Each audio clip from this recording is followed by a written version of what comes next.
A total of 80 inmates have been released from the 5 correctional centers in Lagos.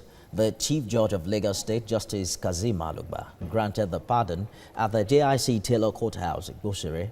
The 3-day exercise this week was done in a bid to decongest the custodial center as ordered by the federal government. Kemi Foladeyemo has more.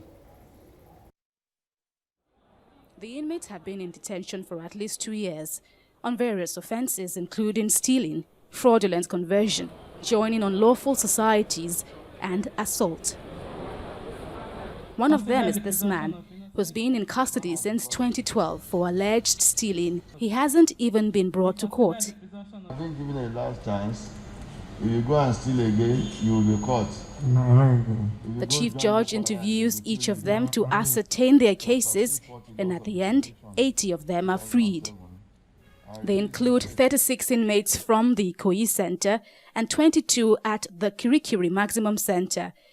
2 females were also pardoned, as well as 4 foreign nationals who were ordered to return to their countries. They are warned to go and sin no more, as a worse punishment will be meted out to anyone who gets on the wrong side of the law again. It's a great relief to us. It was an exercise conducted with due diligence, thoroughness, looking at the merits of the cases. You can see that it's not everybody that was brought out that was released. Lagos isn't left out of the national burden of congested correctional centers.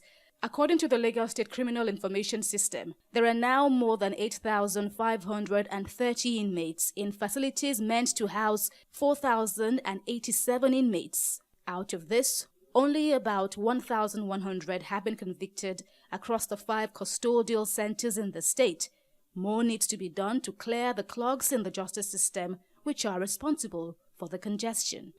Some we need to take care of at the point of the judiciary, which I have noted, and will be taking immediate steps on them.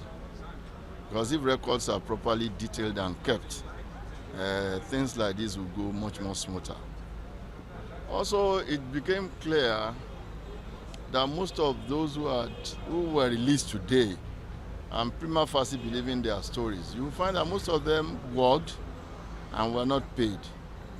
And then they resorted to helping themselves. That's where they had a brush with the law. We actually had to work together, the bar, the judiciary, as well as the police, interestingly, because the cause of this whole congestion issue starts with police arrests and then bringing them to court, and then the court is remanding them.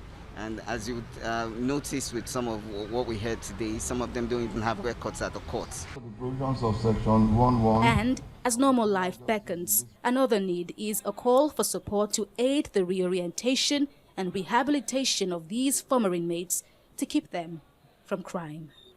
Kemi Foladeyemo, TVC News, Lagos.